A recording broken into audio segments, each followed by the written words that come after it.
Bem-vindos a esta quarta edição do Roda Viva, um programa da SMTV que leva os Açores ao mundo e traz o mundo aos Açores. Piedade de Lalande, Pedro Gomes, sejam bem-vindos.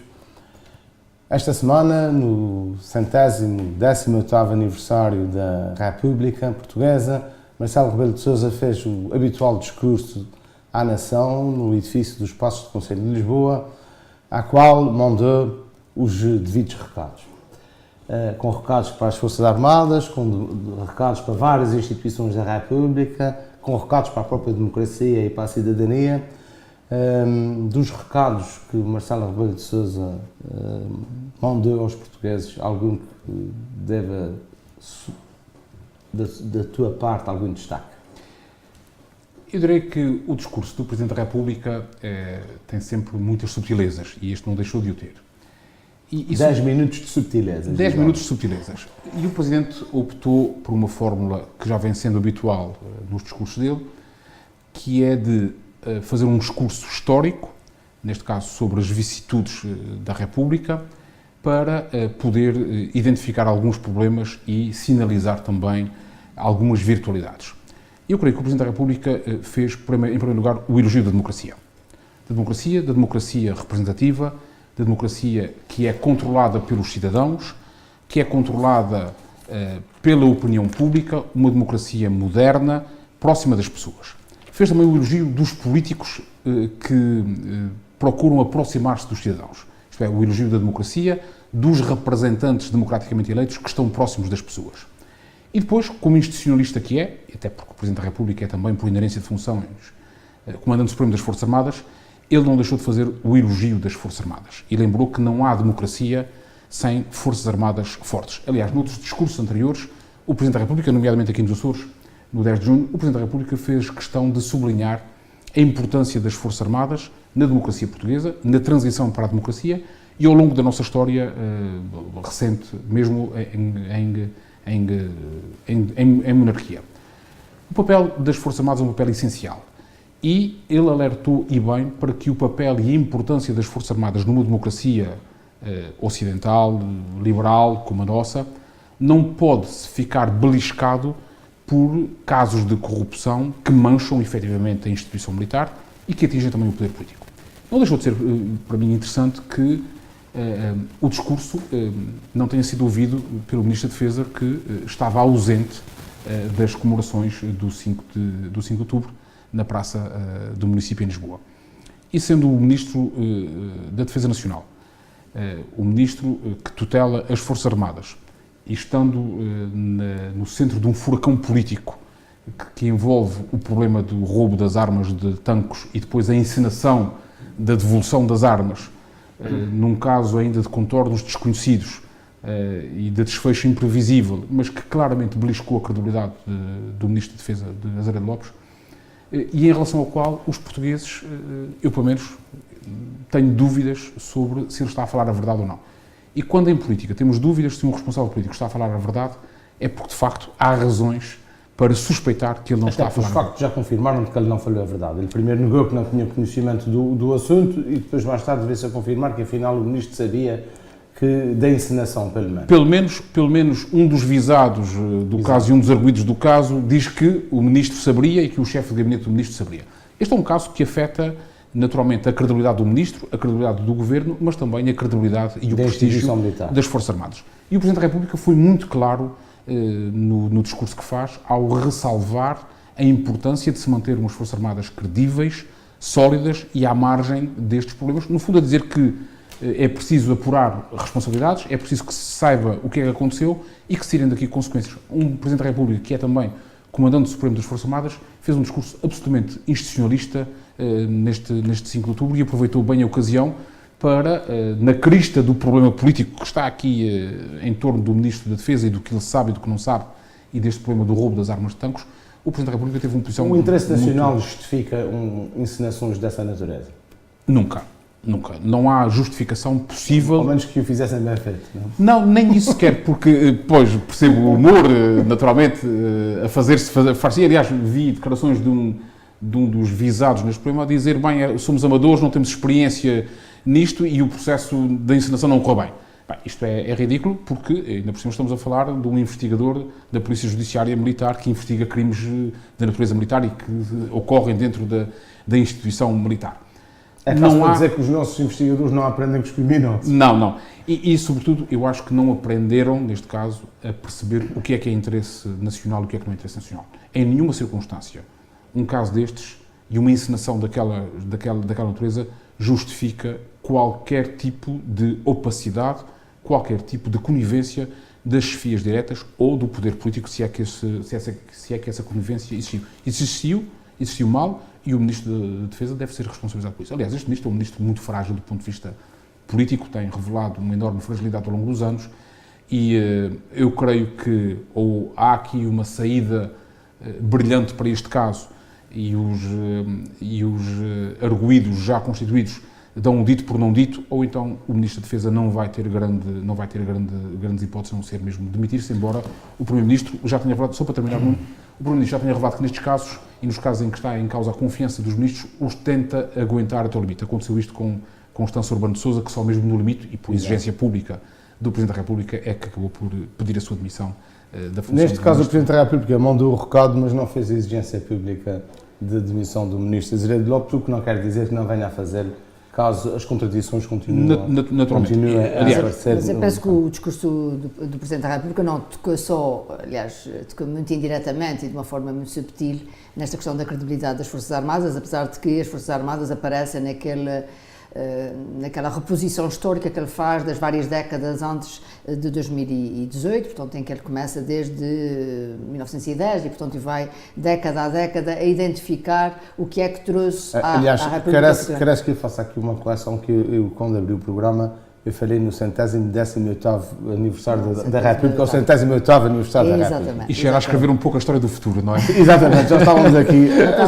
Esse programa tem essa vantagem, um programa de perspectiva, Portugal do futuro. E eu penso que esta indireta à questão das Forças Armadas foi visível, foi audível, mas há outras indiretas que me pareceram também importantes que no discurso do Presidente da República, nomeadamente quando ele fala da década de 1968 e que fala da substituição, portanto, da entrada de Marcelo, ou da Primavera Marcelista, ele faz referência que a democracia é tudo menos o culto e a convicção da perenidade do poder pessoal. E, portanto, eu acho que aqui retoma outra vez a questão da Procuradora-Geral da República, portanto, acho que houve aqui, dá uma forma, uma indireta nesse sentido, e também faz uma indireta, de alguma forma, penso eu, à questão da democracia que nós vivemos em Portugal e à criatividade do sistema político, quando ele diz que a qualidade da democracia também passa pela dinâmica do sistema político, que é gerador de alternativa e que é capaz de inovação. E, portanto, eu pessoalmente vejo aqui uma validação, de alguma forma, a estas soluções políticas que não passam apenas pelas maiorias partidárias, mas também pode passar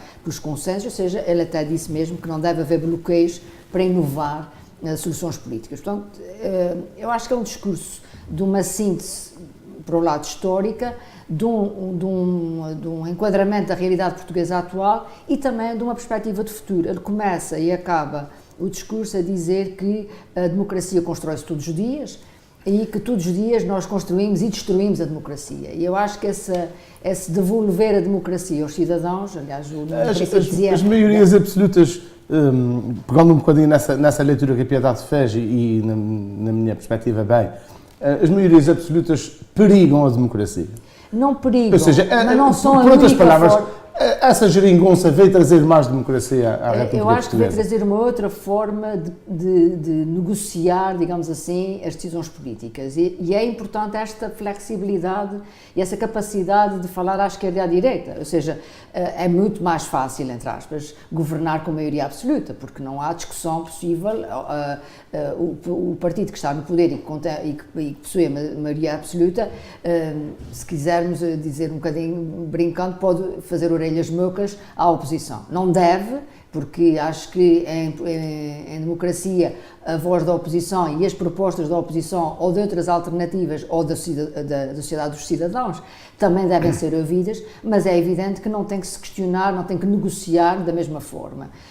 Numa solução política como aquela que nós vivemos a nível da República Portuguesa, é evidente que é necessário negociar todos os dias, é necessário conciliar posições e isso acho que é uma nova forma de exercitar a democracia e que me parece que é uma forma interessante e que não aconteceu só em Portugal, a Espanha também esteve confrontada com isso, a França se calhar vai estar confrontada com isso, ou seja, começamos a ver em vários países, infelizmente às vezes com partidos de orientação ideológica muito diferentes e que terão que se casar, o que nem sempre é fácil, e de alguma forma também acontece agora em Portugal, mas eu acho que isso é interessante, ter esta visão de futuro, que o futuro não tem, pode passar também por esta pluralidade política. Aliás, a Itália é um case study, não é? A Itália teve um período de grande crescimento económico e de grande instabilidade política. Estabilidade social, mas de grande instabilidade política, com governos minoritários à esquerda e à direita. E eu queria só pegar num aspecto que a Piedade aqui referiu, porque me parece importante a propósito do discurso do Presidente da República. Eu creio que o Presidente da República, neste discurso também, neste elogio da democracia que ele acaba por fazer, e quando diz que a democracia é uma obra todos os dias e que se constrói todos os dias e que deve também procurar... se destrói todos os dias, para sim, que se destrói todos os dias. O Presidente da República, creio que também aqui traz uma preocupação que tem sido uma constante nas intervenções dele quando fala destas matérias, que é elogiar a democracia como resposta também aos fenómenos de populismo. E isto é importante, sobretudo quando nós olhamos para a Europa, para os Estados Unidos, para o Brasil, que vamos discutir hoje, e percebemos que os fenómenos populistas ganham campo, e alguns destes fenómenos populistas, destes discursos populistas, são discursos nihilistas, são discursos de destruição da democracia, de destruição da democracia representativa.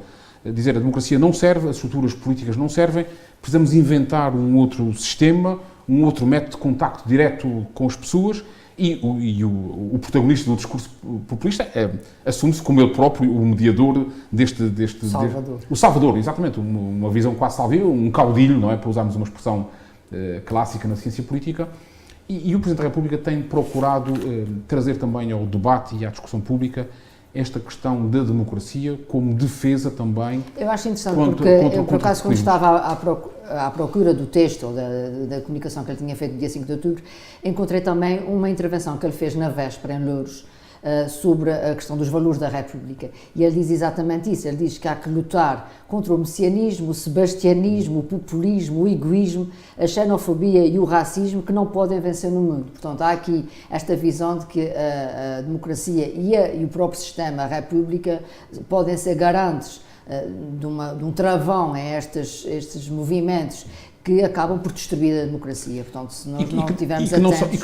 E que não são longínquos, a verdade é esta, é que estão mesmo à porta, estão no coração da Europa, estão à nossa porta, e nós temos assistido a este tipo de fenómenos, vemos isto em Itália, com o atual governo italiano, vemos isto na Áustria, acabamos por assistir um pouco na Europa ao florescer deste tipo de discursos da direita, discursos ultranacionalistas, discursos populistas, que visam a dissolução do próprio sistema democrático. E o que é verdade é que, para citarmos a conhecidíssima frase do Churchill, a democracia é o pior de todos os sistemas, excluímos todos os outros. Há um autor que nós também trabalhamos na sociologia que é interessante, que é o Alex Tocqueville, e ele diz que não há democracia sem combate às desigualdades sociais. E eu acho que também é interessante que o Presidente da República também faz referência a isso, quando ele diz a verdadeira democracia é, ou não pode existir sem. Dois indicadores que ele faz referência não pode existir sem condições económicas e sociais, sem o combate à pobreza e à exclusão social. Liberdade, direitos, liberdade. E no final ele diz que a democracia assenta em dois aspectos, por um lado um sistema económico forte e por outro a equidade do sistema social. E ele tem uma frase que para mim é muito cara, quando ele diz capaz de atrair os que não querem partir e que os que partiram e de atrair também os que partiram e que querem regressar. Portanto, há aqui uma preocupação, são frases curtas, mas que há uma preocupação com outro Portugal, que é o Portugal que está fora de fronteiras, daqueles que eventualmente há mais ou menos tempo procuraram solução noutros países, mas que continuam a ver em Portugal a sua identidade, a sua raiz, o seu futuro, simplesmente, claro que também não estão para se ausentarem dos países onde estão neste momento, por um país que não lhes dá garantias. E, portanto, eu penso que um bom sistema, um sistema económico, um sistema de equidade social, pode ser um atrativo para aqueles que querem voltar a Portugal. Há um outro aspecto ainda que julgo que interessa sublinhar, que é aquilo que o Presidente da República, no seu discurso, chamou as entidades estruturantes da democracia, e deu o exemplo das Forças Armadas. Mas eu creio que ele não se estava a referir apenas só às Forças Armadas. E nestas entidades estruturantes Eu creio que temos... Fez um apelo à cidadania, fez um apelo à questão europeia, um envolvimento dos cidadãos na construção de uma Europa. E, naturalmente que numa democracia como nós concebemos e como nós a temos em Portugal, é preciso também perceber que temos de ter um poder judicial independente, umas magistraturas, a judicial e a do Ministério Público independentes, fortes, justamente para combater a corrupção que o Presidente da República assinala como um dos cancros da democracia, e pacificamente é assim mesmo. Entidades estruturantes, naturalmente que o Parlamento como coração da democracia também tem que ter o seu papel fiscalizador da ação do Governo e da administração pública e naturalmente ele próprio, sendo um órgão unipessoal, a Presidência da República também é uma destas entidades estruturantes do poder e, portanto, na perspectiva do Presidente, o elogio da democracia também se faz do elogio do bom funcionamento das instituições democráticas, de alguns poderes fácticos da sociedade, que são importantes. A comunicação social é essencial, quer dizer, não há um sistema de checks and balances da vida política sem uma comunicação social forte, cutilante não há democracia sem liberdade da comunicação social e sem uma comunicação social livre. Isto é, enfim, alguns não concordarão com isto, se calhar o Sr. Bolsonaro não concordará com isto, mas o que é verdade é que, na minha concepção, de democracia tem que ser assim. É vez que estão os dois inquietos para passar não necessariamente, mas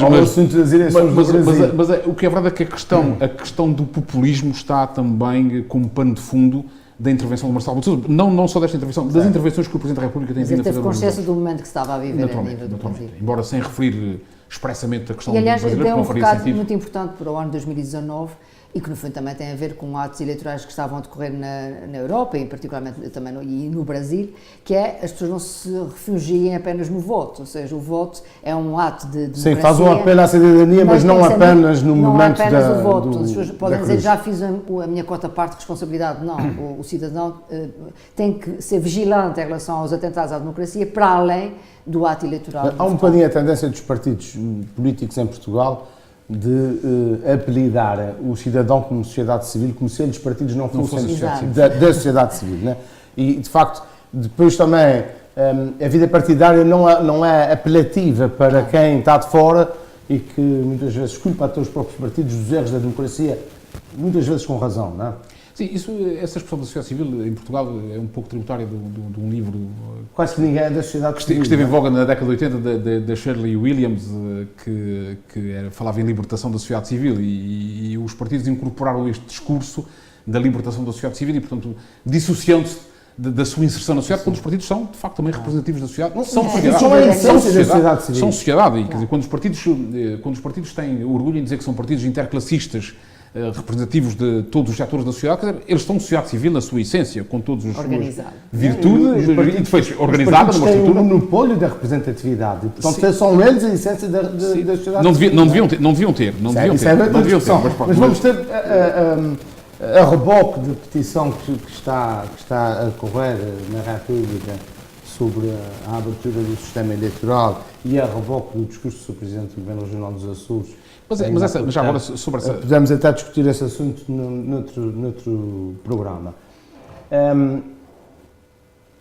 A corrupção, os problemas da democracia, a forma como alguns socialismos foram implementados, a forma como a sociedade olha para os assuntos graves do dia-a-dia das pessoas, muitas vezes sem os resolver, sem os atacar a fundo, leva ao nascimento de figuras como o Sr. Bolsonaro, que acaba por levar a melhor numa primeira volta no Brasil com quase 50 milhões de votos, com 7 milhões de votos de distância sobre o seu mais direto adversário, que vai, dentro de 3 semanas, a votos novamente.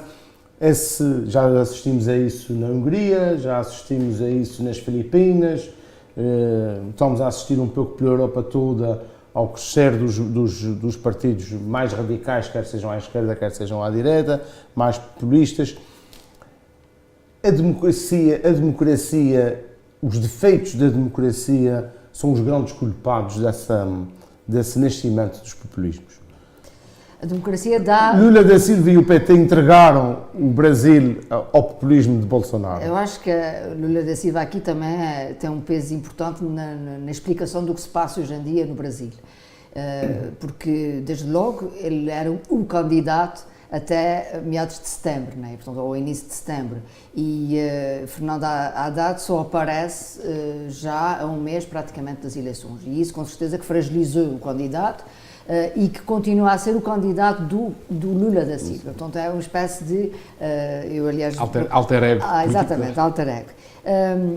O que é interessante nestas eleições, é interessante e ao mesmo tempo é preocupante, é que o Brasil tinha 13 candidatos para estas eleições, tinha um conjunto de partidos, ou tem um conjunto de partidos que estão do centro-esquerda, centro-direita, e esses partidos foram simplesmente esfrangalhados, pulverizados nessa eleição. E assistimos a uma bipolarização, coisa que não era costume no Brasil. Uma radicalização. E os comentadores dizem que este candidato do PT até é uma pessoa moderada, que é uma pessoa que não tem esta posição tão radical, até mesmo em relação ao próprio PT, foi ministro da Educação, foi presidente da Câmara Prefeito de São Paulo, tem doutorado, portanto tem um universitário, tem uma postura moderada e que se viu encostada à parede numa posição de radicalismo. Eu noto uma certa simpatia da piedade pelo Fernando Haddad. Vamos lá saber se isto é verdade ou não. Não, é assim, é alguém...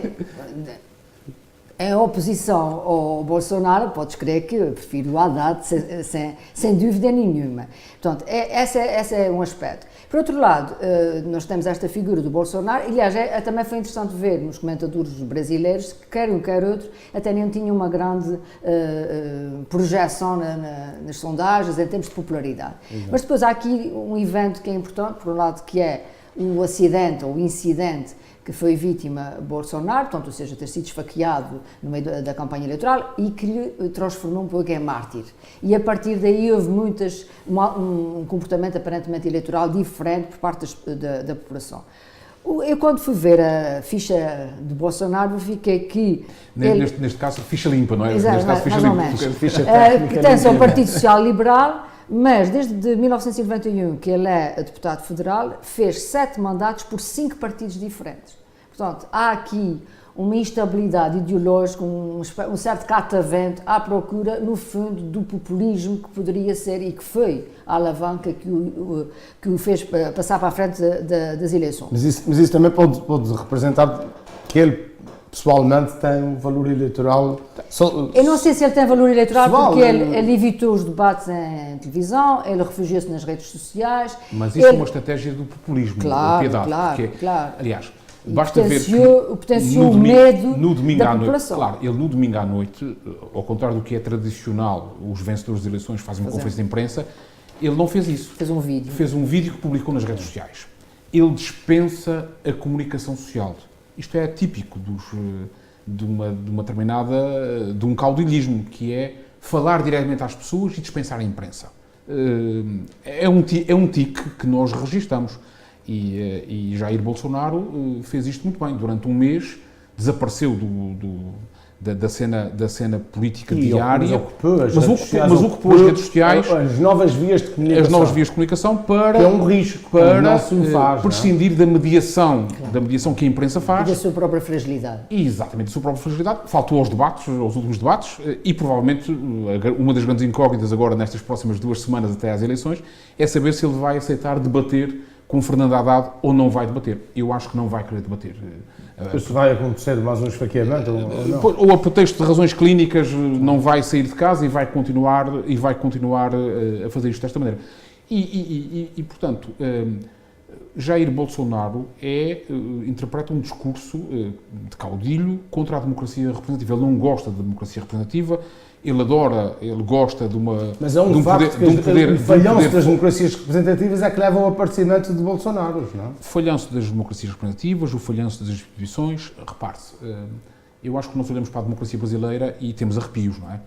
Com o grau elevadíssimo de corrupção que graça no Congresso, aliás, quase metade Todos nos lembramos do Tiririca, com o qual pior não fica. Exatamente, do palhaço que foi eleito deputado, do facto de um grande número de deputados da anterior legislatura, desta última legislatura, estarem indiciados por crimes de corrupção, tráfico de influência.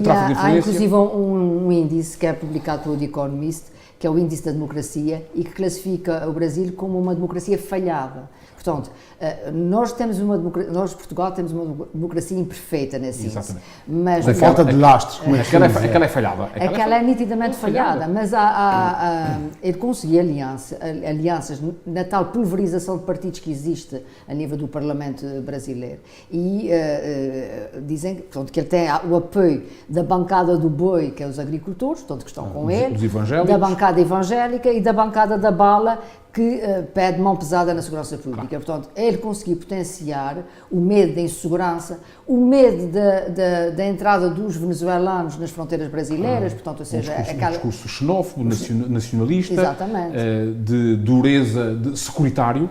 Aliás, ele tem uma frase terrível, que tem sido citada várias vezes, entre outras pérolas de frases que ele pronunciou, ele disse: o erro da ditadura foi torturar e não matar. Portanto, ele é um homem que, quando chegar ao poder, porque infelizmente o que se perspectiva é uma vitória, não parece, mas tudo pode virar, tudo depende também do apoio que esses pequenos partidos que não vão agora continuar irão dar ou não a um ou outro candidato. Há também um aspecto que achei interessante na campanha, foi que as mulheres estavam mais com a Haddad, e sobretudo pelo discurso que ele teve anti-género feminino, portanto, em que ele tem o discurso do regresso da mulher à casa, da exploração da mulher do ponto de vista sexual, da desvalorização da violência doméstica. Portanto, ele fez um discurso que até admira que algumas mulheres possam aceitar e possam votar nele. Mas há uma grande maioria que não quer votar nele. Mas eu não sei se vão ter o peso suficiente para fazer virar. Isso é verdade. Ele tem também um discurso homofóbico, já anunciou que há uma líder de um movimento feminista que diz que não se pode, que apoia Bolsonaro, e que diz que não se pode ler as suas declarações literalmente. Claro.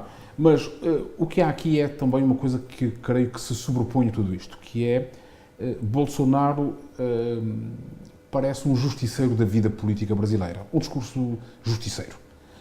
E isso é um risco para a democracia. É um risco para a democracia e as pessoas fartas... oceânico. E as pessoas fartas da corrupção, dos escândalos, da captura da economia, da captura do poder político pela economia, pelo poder económico, pelos interesses, olham para este discurso messiânico e dizem, bem, se calhar mal por mal vamos lá votar nele, porque pode ser que ele ponha ordem. O que é muito estranho, porque o Brasil ficou conhecido pela Bolsa Família do Lula da Silva e pela capacidade que teve de combater a desigualdade social. A pobreza. Claro que não é um combate conseguido, é um combate sempre em permanência, porque nós sabemos o que é a realidade das favelas, a insegurança, etc. Mas ele está na história por essa Bolsa Família. O Lula, quando chega ao poder, o Brasil é dos países do mundo com maiores desigualdades. Exatamente. E o Lula sai do poder...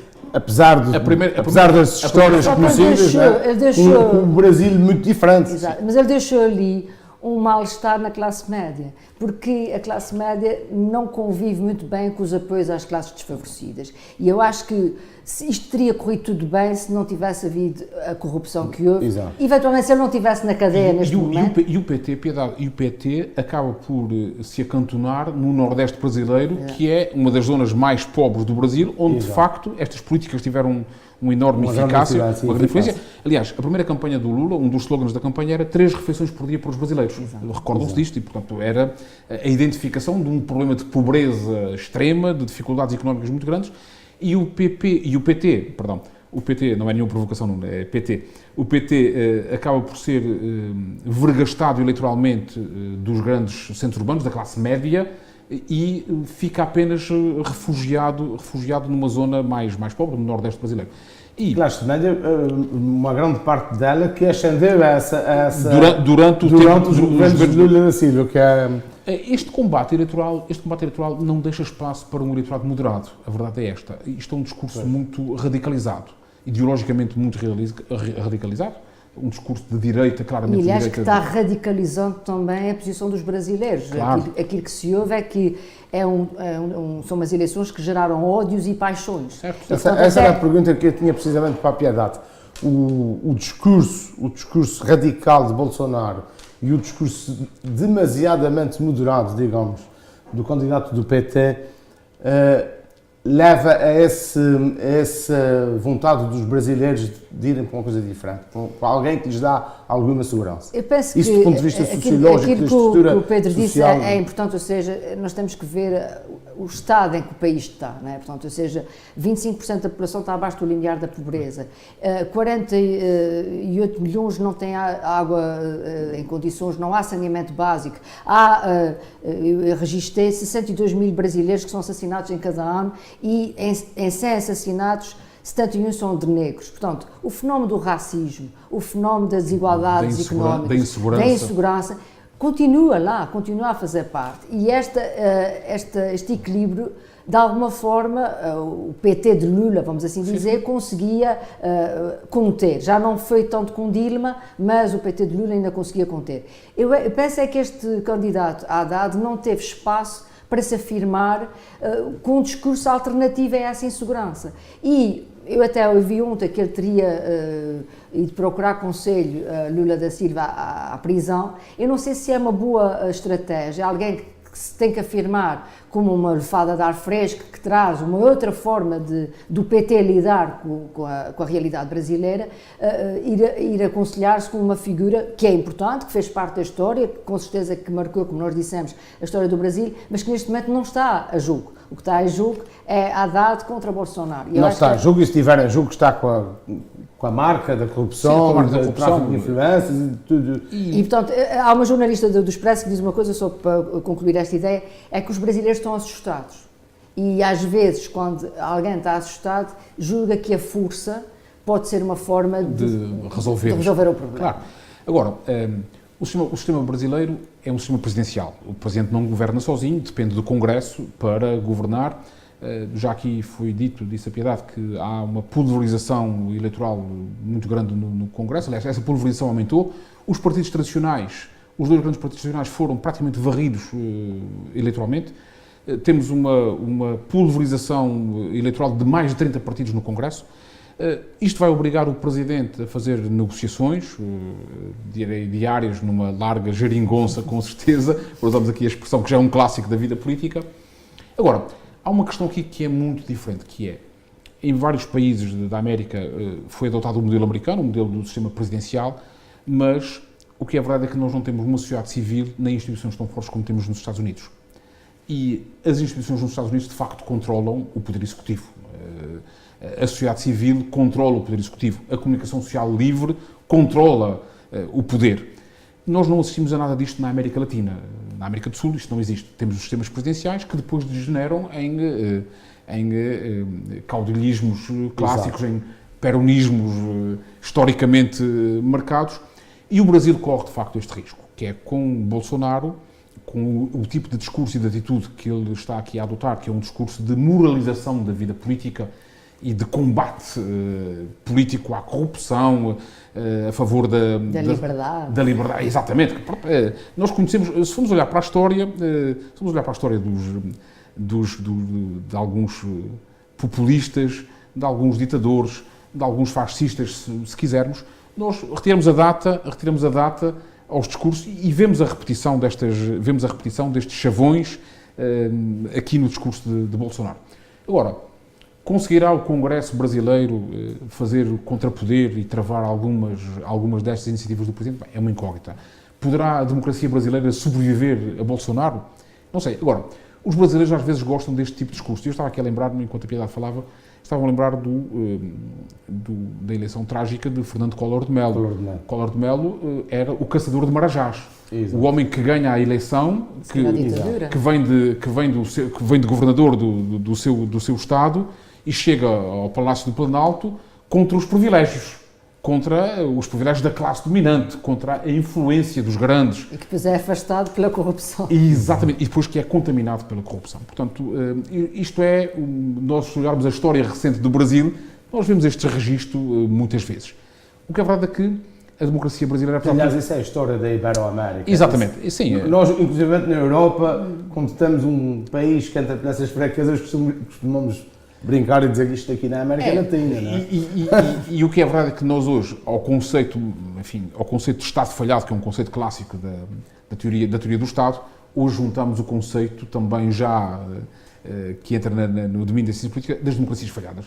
E de facto as democracias são falhadas e falham quando nós não temos depois os pesos e os contrapesos que fazem, colocam freios no próprio poder. E o caso da democracia brasileira é um pouco isto, porque temos um poder económico que comprou o poder político, nós temos zonas do país que são controladas pela criminalidade, como as favelas, e nós temos um Parlamento, um Congresso, com a Câmara Alta e com a Câmara Baixa, que não consegue, de facto, exercer umas funções de controle e que se presta a papéis... E que também está refém do poder económico. Exatamente, até certo ponto. E que se presta depois eu penso que há também aqui um aspecto interessante... Deixa-me só dizer, que se presta depois a cenas como aquela que levou ao impeachment da Dilma Rousseff, que foi tudo menos um processo jurídico limpo. Não, foi democrático. Foi um juízo político, apressado, fabricado por uma maioria parlamentar orquestrada pelo Michel Temer, que quis tomar o poder e que não conseguiu segurá-lo e acaba por sair pela porta pequena da sua presidência de má memória. Eu só queria acrescentar aí, recentemente, que o Brasil teve 2 grandes eventos mundiais do futebol em que se assistia a uma transformação, aparentemente, da sociedade brasileira para receber esses eventos, mas foi muito de maquilhagem.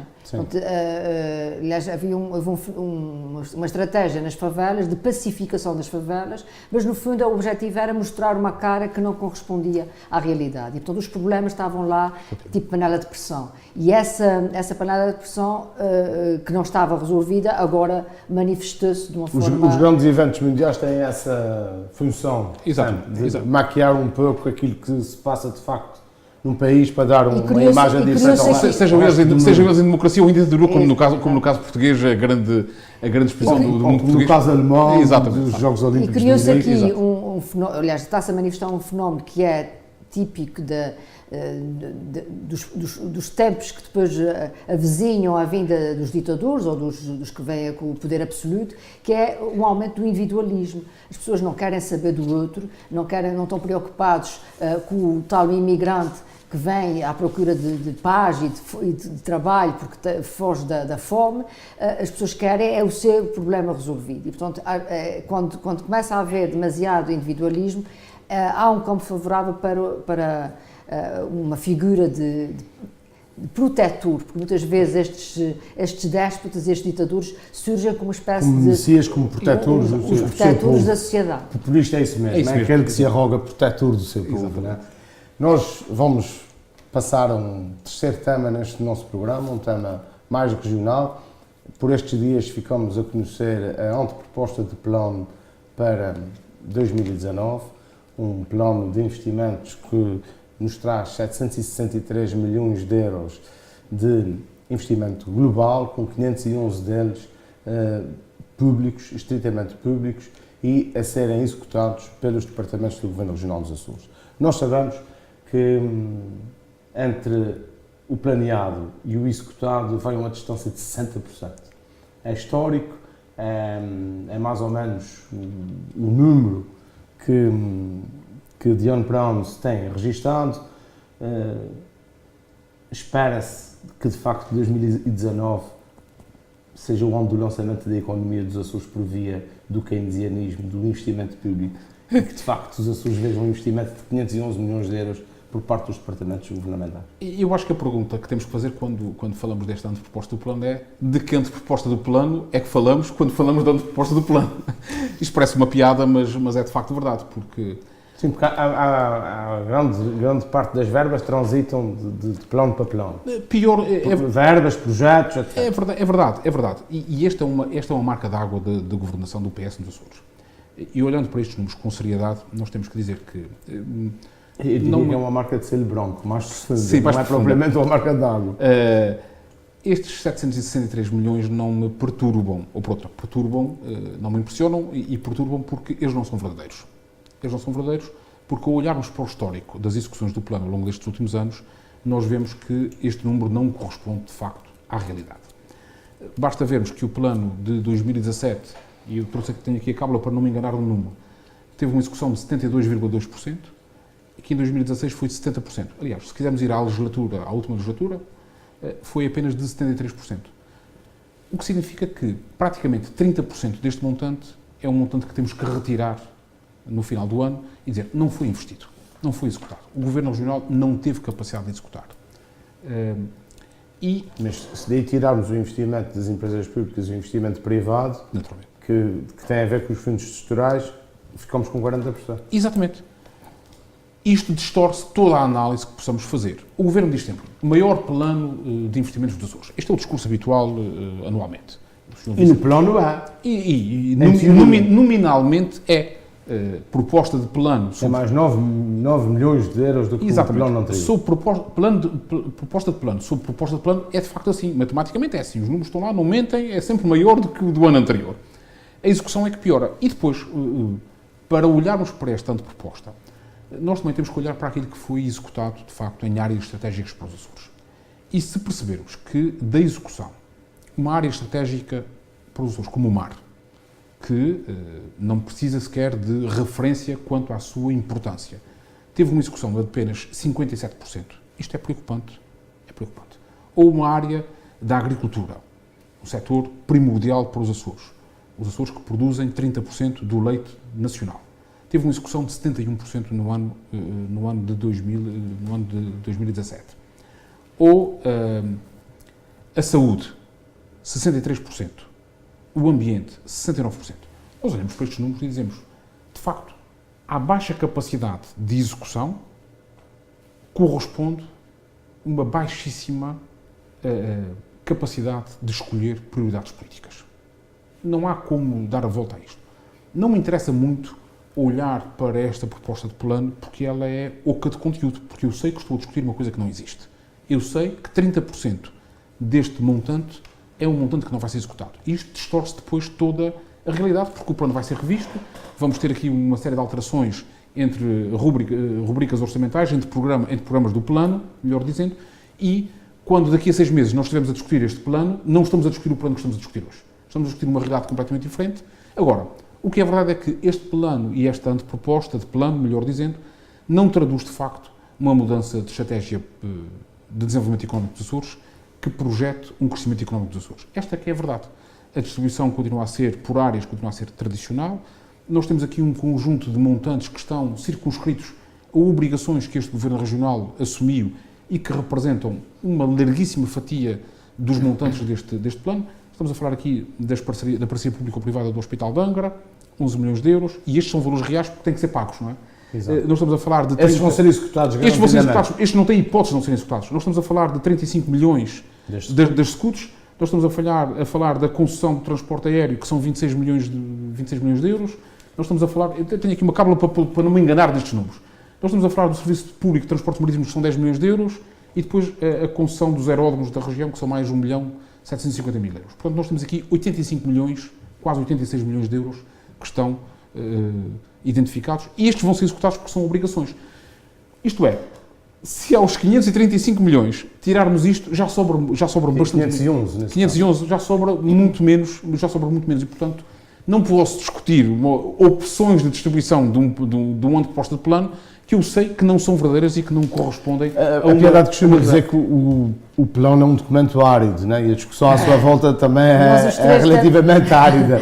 Nós os três temos experiência parlamentar e sabemos que esse é um documento que exige sempre algum esforço por parte dos deputados, numa análise que tem muito de financeiro e que às vezes tem pouco de projetos concretos em que se possa visualizar em que é que se vai concretizar o investimento.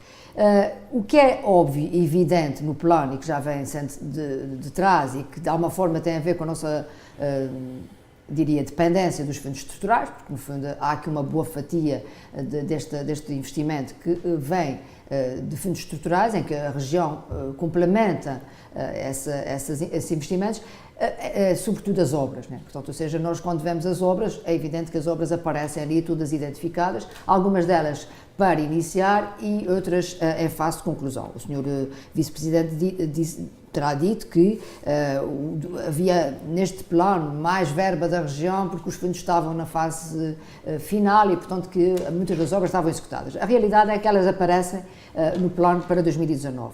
E isto, por um lado, preocupa, porque, particularmente nas áreas sociais, a intervenção do tal combate às desigualdades sociais que falávamos há pouco, vai muito para além das questões de obra ou de equipamentos sociais. Os equipamentos sociais às vezes são um problema que se gera para a própria comunidade, às vezes na sua manutenção e na sua sustentabilidade, portanto, esse é um aspecto, mas a nota que é dada ao plano é que ele configura um novo ciclo. Eu realmente, esta expressão novo ciclo, criou-me alguma...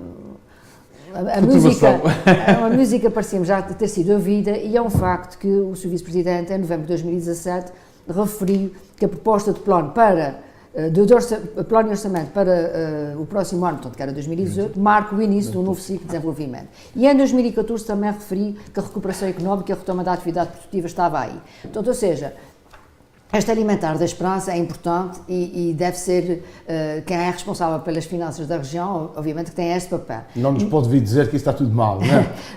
mas é um facto que... Mas também não nos pode dizer que está tudo bem. E há aqui um aspecto que o Pedro estava a dizer dos 30% não executados. Nós também sabemos, e por experiência própria de quem já leu outros planos, que há verbas, nomeadamente as verbas das obras, que depois não são concretizadas e depois são transferidas para o ano seguinte. Como também há verbas nas áreas, inclusive da agricultura, que têm determinadas finalidades e que só podem ser utilizadas naquelas finalidades e depois, não havendo candidaturas que as concretizem, acabam por ficar não utilizadas. Ou seja, são devolvidas à União Europeia, não são devolvidas, mas a realidade é que elas não são utilizadas. Portanto, a não execução do plano não depende só do Governo, também depende dos agentes nos diferentes setores e nas diferentes áreas, seja nas diferentes secretarias, seja os parceiros sociais que beneficiam de algum investimento público, que também têm que executar e têm que operacionalizar. Não executar por executar, mas executar numa perspectiva de desenvolvimento, porque só assim é que nós podemos ver os resultados desse investimento público, porque só construir equipamentos, só investir em infraestruturas,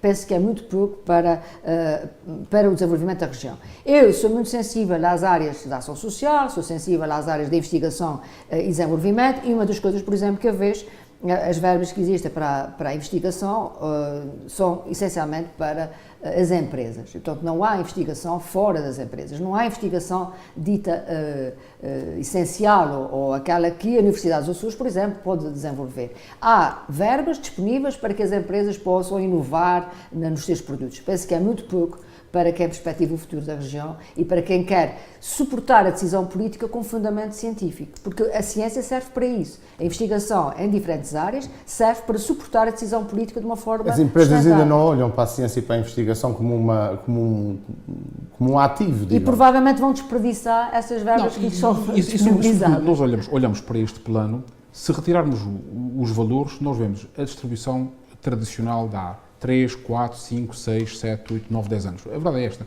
Nós não vemos aqui nenhum rasgo de inovação, eu não antevejo aqui nenhum novo ciclo, eu não vejo sequer aqui uma opção que me leva a dizer, bem, agora é que nós vamos começar a traçar um caminho que dê um salto de desenvolvimento nos Açores. Não tenho isso neste plano. Este plano é igual aos outros planos, embrulhado num discurso de que temos um novo ciclo, temos novas prioridades, vamos conseguir melhorar a economia. Mas o que é verdade é que o plano não traduz nada disso. O ciclo do que o agora é que vai ser, não é? Não, o ciclo do que agora é que vai ser não está cá neste plano e, sobretudo, o Governo continua a insistir num plano que não reflete uma realidade, porque sabendo que as taxas de execução são baixas e os números não mentem, são dados oficiais da Direção Regional do Tesouro, naturalmente que o Governo devia também ser mais criterioso e não vale a pena estar a apresentar um plano de 763 milhões quando, na realidade, sabe que 30% deste montante não faz cá falta, porque não está cá. Politicamente seria muito complicado dizer o plano este ano tem menos 30%. Tem menos 30 ou 40 milhões do que do ano passado e, portanto, meus senhores, Piedade Laranda, Pedro Gomes, muito obrigado. Até para a semana. Até para a semana, nós voltamos, não se esqueça, e até lá, haja saúde.